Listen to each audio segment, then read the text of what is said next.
বাসায় নিয়ে সাথে থাকতে পারবো। আমি বললাম যে আরেকটু লাইনে আসেন, 10-এর মধ্যে আসি, দাম কমে যাবে ইনশাল্লাহ। দাম কমার সুযোগ নেই। কোরবানির ঈদকে সামনে রেখে জমে উঠেছে দেশের বিভিন্ন গরুর হাট। ছোট বড় নানা জাতের গরু নিয়ে হাটে আসছেন বিক্রেতারা, আর সকাল থেকেই ভিড় করছেন ক্রেতারা।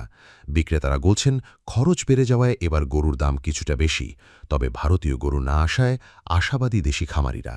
আর অন্যদিকে ক্রেতাদের আশা শেষ মুহূর্তে দরদাম করে সাধ্যের মধ্যেই পশু কিনতে পারবেন। বাজারে তো প্রাইস খুব হাই। এখানে আসলে আমরা যেই বাজেটে আসছি, এই বাজেটে এত বড় গরু আসলে অনেক দাম। যেমন একটা মহিষ 25,400, তারা বললাম কমায় বলেন, আমি 6 বলছি, সে বলতেছে 24। আমি বললাম যে আরেকটু লাইনে আসেন, 10-এর মধ্যে আসি। একটু বেশি দাম চাচ্ছে মার্কেট অনুযায়ী, তো আমরা দাম বলছি, কয়েকটা গরুর দাম বলছি, বাট তাদের দামের সাথে আমাদেরটা হচ্ছে না। মার্কেটে বলতে একটা গরুর যে ন্যায্য যে প্রাইসটা, তার থেকে অধিক প্রাইস আর কি ওনারা চাচ্ছে। 4 লাখ 4.5 লাখ এরকম দাম ওজনও বেশি, আবার খাদ্য খাবারের দাম বেশি। ওখানে ঢাকায় আসা খরচ, আবার এখানে প্রায় 10,000 টাকা খরচ হচ্ছে, হাটাল মালিকের দিতে হচ্ছে বিভিন্ন রকম ভাবে। দাম কমার সুযোগ নেই হচ্ছে কারণ হচ্ছে ট্রান্সপোর্ট খরচ, তেলের খরচ, সার্বিক খরচ হচ্ছে অনেক বেশি। গেছেবার ধরেন আমরা এখানের প্যান্ডেল ভাড়া নিচ্ছি যা দিয়ে, তার থেকে বেশি দিয়ে নিতে হচ্ছে আমাদের প্যান্ডেল ভাড়া। আর এর মধ্যে হচ্ছে গরুর গো খাদ্য, গো ভ্যাকসিন, সব ধরনের খরচ হচ্ছে আমাদের বেশি যাচ্ছে। ভালো লেগেছে, বাসায় নিয়ে সাথে থাকতে পারবো। এবার মনে করেন আপনার দেখা গেছে বাজেট একটু কম আর কি আছে, মোটামুটি বাজার দর হিসেবে মিডিয়ামে আছে। 200 পিস আছে, 8-এর দরিয়া 60,000 বলতো কাজ, 13টা বেশি। হ্যাঁ, গরুর দাম মোটামুটি ভালোই আছে, খারাপ না। কাস্টমারের দাম বলতেছে 7 লক্ষ 7.5 লক্ষ। হ্যাঁ, আল্লাহ পাকের রহমত, লাভ নইলে বেশি কষ্টই তো করি লাভের লিগে। গরুর প্রচুর দাম মনে হচ্ছে। অনেকে গরু ফিরতেই যাবে, কিনে নিয়ে যেতে পারবে না। ছোট গরুগুলাই বাজারে চলবে, যেমন 90, 1 লাখ, 1,30,000, 40 এগুলোই যাবে। ইন্ডিয়ান গরু না থাকার কারণে তার মোটামুটি সমস্যা নেই, ভালো হয়েছে। ওদের গরু ছাড়া ইনশাল্লাহ আমরা পারবো ভাই। ইন্ডিয়ার গরু আমাদের দরকার নাই। ইন্ডিয়ার গরু ছাড়া আমাদের দেশি বহুত খামারিরা গরু আবার করছে, হারাও দুটো ঠিয়া পাক, হেরাও ভালো হলে চলুক। প্রতি বছর তো লস খায় বেটারা, খামারি বড় বড় খামার অনেক মের খাওয়া জায়গা, কুড়ো বসির দাম বেশি, এই হিসেবে ইন্ডিয়ার গরু না আসাই ভালো। ইন্ডিয়ান গরু আসলে এগুলার কাটা ছেঁড়া দাগ থাকে, কিছু গরু হচ্ছে আর কি ফ্রেম থাকে, এরকম ফিটনেস থাকে না। তার আগে ঢুকিয়ে ফেলেছে, এটা হচ্ছে ধরেন রোজার আগে, তার আগে, ঠিক আছে। বন্ধ করছে তো কিছুদিন হলো, আর নতুন সরকার আছে অলমোস্ট 3 মাস হয়েছে, তো 3 মাসের মধ্যে এটা বন্ধ করেছে।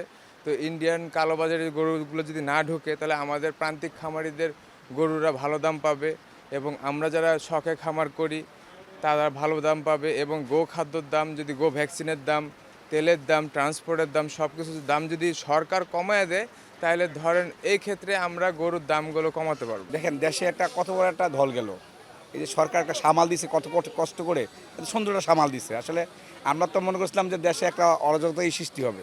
যাক, আল্লাহর রহমত আমাদের রহমত করছে। চাঁদ রাত পর্যন্ত দেখা যাক। আশা করি চাঁদ রাত পর্যন্ত দাম কমে যাবে ইনশাল্লাহ। হ্যাঁ হ্যাঁ, বেচা কিনা হবো আল্লাহর রহমত। হাটে নিরাপত্তা, যানজট নিয়ন্ত্রণ ও স্বাস্থ্যবিধি নিশ্চিত করতে কাজ করছে প্রশাসনও।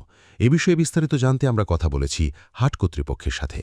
আসলে গাবতলী এমন একটি হাট যেখানে আপনার সমগ্র বাংলাদেশ থেকে আপনার আসে, কোনো পার্টিকুলার কোনো জেলা না যে এই পার্টিকুলার একটা জেলা থেকে আসে, আসলে এরকম না। গাবতলী এমন একটা হাট যেখানে সমগ্র বাংলাদেশ থেকে খামারিরা যারা আছে তারা জানে এই হাটে গেলে তাদের গরু একটা ভালো দাম, ন্যায্য দাম পাওয়া যায়, এবং ক্রেতা যারা আছে তারাও জানে এটা ন্যায্য দামে এখান থেকে গরু পাওয়া যায়। সেই জন্য আপনার সমগ্র বাংলাদেশ থেকে খামারিরা এখানে আসলে আসে। আলহামদুলিল্লাহ আমাদের দিক থেকে এবং আইন শৃঙ্খলা বাহিনী যারা আছে, আমরা এখানে সর্বোচ্চ আমরা ক্রেতা বিক্রেতা যাদের আছে তাদেরকে আমরা সর্বোচ্চ সেবা দেওয়ার চেষ্টা করছি, এবং আমরা সর্বোচ্চ আইন শৃঙ্খলা বিষয় নিয়ে আমরা সর্বোচ্চ আশাবাদী ইনশাল্লাহ। আলহামদুলিল্লাহ ক্রেতা ও বিক্রেতা তাদের যে আইন যেই মানে ভরসাটা আমরা সর্বোচ্চ দিতে পারবো, এটা আমরা সম্পূর্ণ আশাবাদী। আমাদের বুথে এসে যোগাযোগ করা লাগছে না, আমাদের ভলেন্টিয়ার যারা আছে, আইন শৃঙ্খলা বাহিনী যারা আছে, বিভিন্ন গোয়েন্দা সংস্থার লোক আছে, তারা সম্পূর্ণ হাটে বিরোধী অন দ্য স্পট আছে, এবং খামারি হোক বা ক্রেতা হোক তাদের কোনো কিছু সমস্যা হলে অন দ্য স্পট তারা সলিউশন পেয়ে যাচ্ছে।